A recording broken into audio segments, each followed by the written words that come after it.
નમસ્કાર મિત્રો, સ્વાગત છે તમારું અમારી ચેનલમાં। આજે આપણે બનાવીશું બાજરીના રોટલા અને લીલા લસણની એકદમ ટ્રેડિશનલ અને વિસરાતી જતી વાનગી।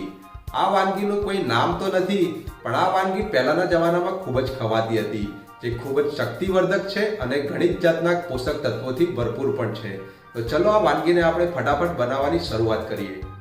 તો મિત્રો, આ વાનગી બનાવવા માટે આપણે સૌપ્રથમ અહીં આપણે 2 બાજરીના રોટલા લીધા છે। તેને આપણે આ રીતે હાથથી ભાગીને એકદમ નાનો કરી દઈશું, જેમ આપણે ઘી ગોળ અને રોટલાનું ચૂરમું કે જેરીઓ બનાવતા હોય એ રીતે। મિત્રો, આપણે અગાઉ પણ આ રેસીપી એકવાર આપણી ચેનલમાં બનાવી ચૂક્યા છીએ।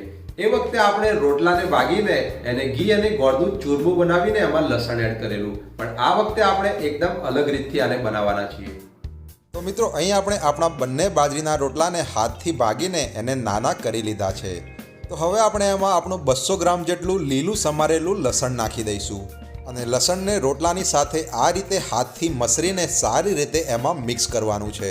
મિત્રો, લસણ રોટલા સાથે સારી રીતે મિક્સ થવું જરૂરી છે।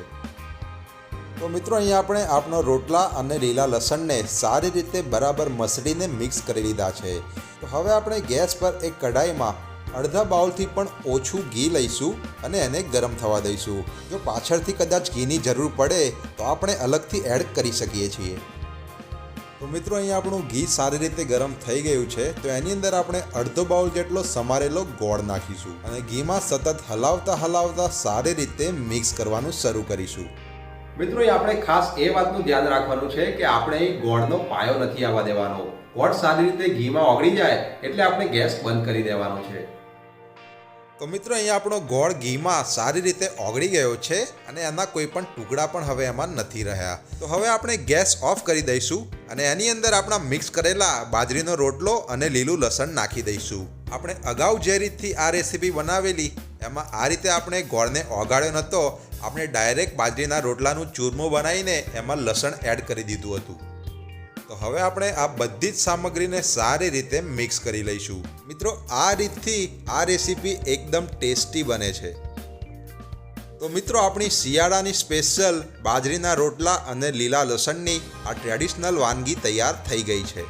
તો હવે આપણે આને ગેસ પરથી નીચે ઉતારી લઈશું અને એને સર્વ કરવા માટે એક સર્વિંગ બાઉલમાં કાઢી લઈશું।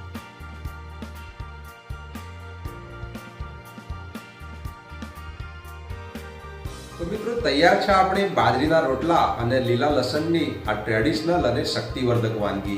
આ વાનગીને તમે બાજરીના રોટલા અને લીલા લસણનું ચૂરમું કે જેરીઓ જે નામ આપવું હોય એ આપી શકો છો। જો તમે પણ અગાઉ આ વાનગી પહેલાં કદી ખાધેલી હોય તો અમને કમેન્ટ કરીને જરૂરથી જણાવજો અને તમે એને શું કહેતા હતા એ પણ જરૂરથી જણાવજો।